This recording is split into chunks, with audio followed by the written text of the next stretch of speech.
Bonjour à toutes et à tous. Chers collègues, chers amis, chers membres, chers partenaires de cette belle filière qui est la nôtre. Nous sommes aujourd'hui réunis pour le 12e colloque national éolien. Déjà le 12e, pour ceux qui se souviennent du premier. Depuis, le colloque est devenu un des moments clés de l'énergie, événements clés de l'éolien en France. Depuis 12 ans, chaque année, nous réunissons de plus en plus de personnes, de plus en plus de stands. Et aujourd'hui, nous avons, je vais vous le dire, plus de 2800 inscrits. C'est un record. Donc effectivement, nous pouvons tous être très très fiers de ce que nous avons réussi avec ce colloque, ce moment clé encore une fois de la filière en France. 12 ans. C'est toujours intéressant de regarder un peu en arrière. 12 années passionnantes, de voir le chemin parcouru, de regarder avec les yeux de l'expérience toutes ces années de passion, d'engagement, qui certes n'ont pas été de tout repos pour nous tous, mais dont nous pouvons tous, individuellement et collectivement, être fiers. Oui, nous portons en nous la transition énergétique de notre pays.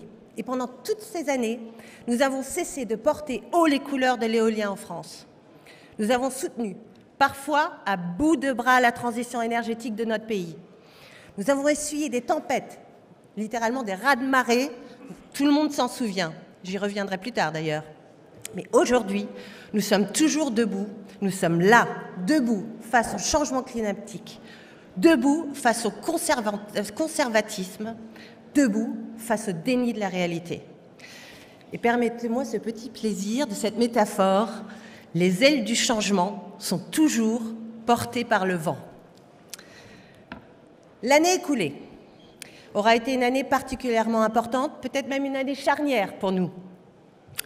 Remontons un peu ce film de 2022. Nous avons commencé cette année en pleine tempête des élections présidentielles, en pleine campagne électorale, et nous avons anticipé un élément absolument clé. Nous devons et nous avons anticipé. Nous avons formulé des propositions dont certaines sont aujourd'hui reprises et depuis reprises au plus haut niveau. Nous avons travaillé tous ensemble pour démontrer le fait que la France ne pouvait pas faire sans nous et la France ne peut pas faire sans nous. Et pourtant, cette campagne électorale et cette année électorale ne nous a pas épargnés. Je ne sais pas pour vous, mais plus d'une fois, je me suis dit que nous étions quand même sacrément seuls. Seuls à croire en nous, seuls à savoir que nous étions une solution, un peu comme Cassandre qui connaissait l'avenir et qui pourtant n'arrivait à convaincre personne.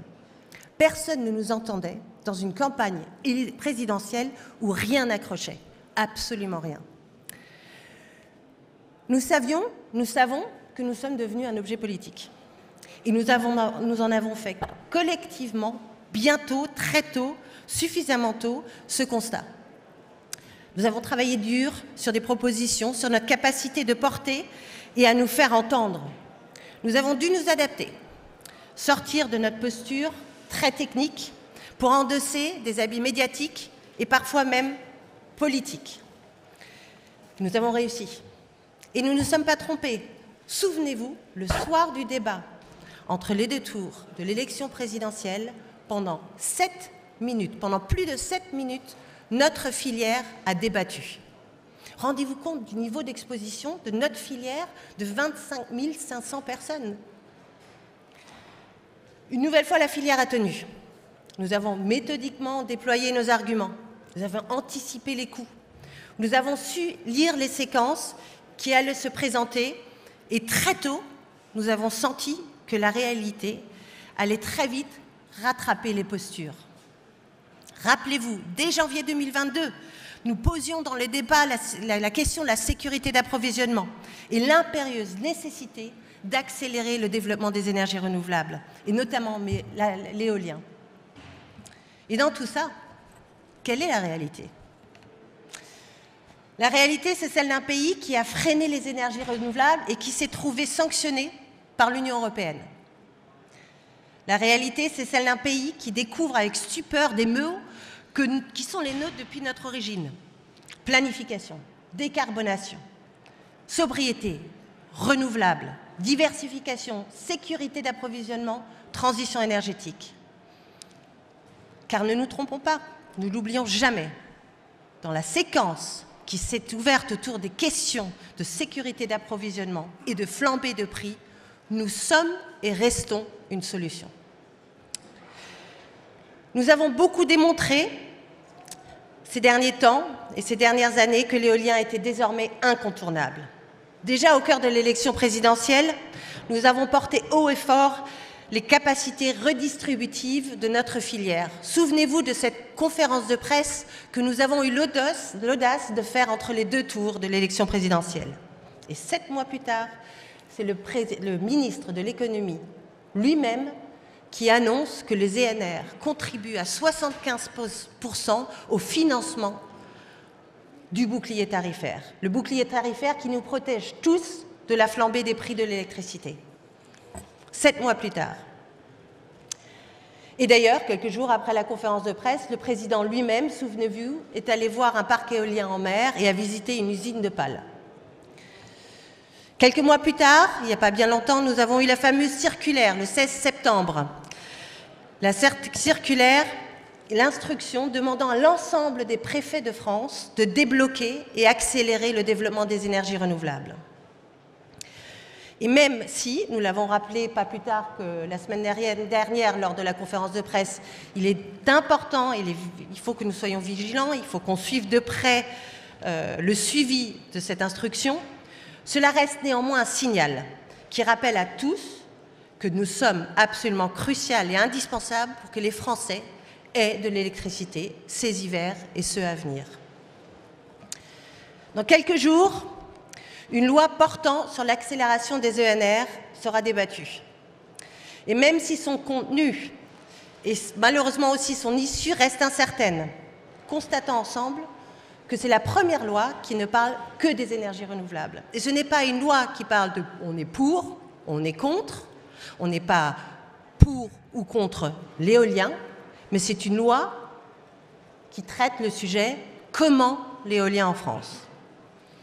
Mais là aussi, ne nous trompons pas, le chemin sera encore long et notre opiniâtreté sera encore mise à l'épreuve un certain nombre de fois.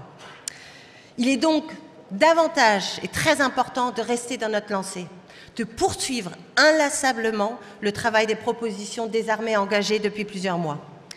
Et dans le moment dans lequel nous sommes, 2 sujets, 2 propositions, au-delà bien sûr de l'accélération, me semblent particulièrement importantes. La première, la modulation des tarifs par zone, quelque chose que nous prônons depuis déjà 2020, qui permet de répartir les éoliennes sur le territoire de France. La seconde, c'est un plan ambitieux du repowering entre 2023 et 2030, un peu sous le slogan « moins et mieux ». Ces 2 propositions me semblent très importantes. Et cette année 2023 qui s'annonce marquera un lancement, nous le savons tous, de la loi de la programmation et, in fine, la fameuse PPE, la programmation pluriannuelle de l'énergie. Et cette année ne va donc pas faire exception. Malgré la situation énergétique du jamais vu en France, notre statut d'objet politique va perdurer et demeurera. On ne le perd pas, ce statut, nous l'avons. Et nous devons rester concentrés, forts et soudés, pour toujours mieux défendre et, in fine, renverser la table. Je sais pouvoir compter sur vous tous, sur vous et vos équipes, pour investir dans les réseaux sociaux, pour développer davantage encore vos stratégies de communication, d'affaires publiques, pour répondre à nos enquêtes tellement précieuses afin de pouvoir calibrer de bonnes propositions, pouvoir anticiper le moment politique et être plus offensif encore. Je sais compter sur vous pour accompagner le changement de vos organisations et faire grandir un mot-clé, l'exemplarité, tellement importante, et faire grandir la concertation, également essentielle, et toujours chercher un équilibre permanent sur des sujets comme la biodiversité. Je sais compter sur vous, et ça c'est très important, pour renforcer l'implication des élus. Ça aussi, c'est crucial, il le faut davantage. Notre filière, je le disais, a beaucoup travaillé. Nous avons su opérer en très peu de temps un virage collectif dans notre façon de nous percevoir. Oui, nous sommes une source de production d'électricité renouvelable, mais nous sommes tellement plus encore. Nous sommes un outil de protection du pouvoir d'achat des Français.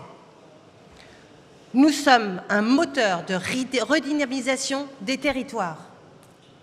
Nous sommes une réponse à une désindustrialisation de notre pays. Nous sommes une des solutions, une des réponses à la sécurité énergétique de la France. Nous sommes source d'emplois, nous créons de l'emploi, 8 emplois tous les jours. Nous sommes un rouage indispensable à la décarbonation de la France. Nous sommes un impératif catégorique dans la lutte contre le réchauffement climatique. On ne peut plus le nier, ce réchauffement climatique. Il est là. Et nous sommes le corps battant de la transition énergétique de la France. Nous prenons des coups, certes, et nous en prendrons encore. Mais il faut que nous les prenions avec méthode, avec sang-froid, avec fierté. Nous ouvrons la voie. Mes chers collègues, mes chers amis, je vous souhaite à présent de passer un bon colloque, qui soit dynamique, qui soit enrichissant, stimulant, même énergisant. L'année qui s'ouvre à nous sera une année pleine de défis. Et sur les eaux calmes, comme dans les tempêtes, vous pouvez compter sur nous, sur France Énergie Éolienne, pour redire et faire savoir, oui, nous faisons tous les jours la transition énergétique de la France, et oui, nous sommes fiers, et oui, nous y parviendrons. Bon colloque à tous.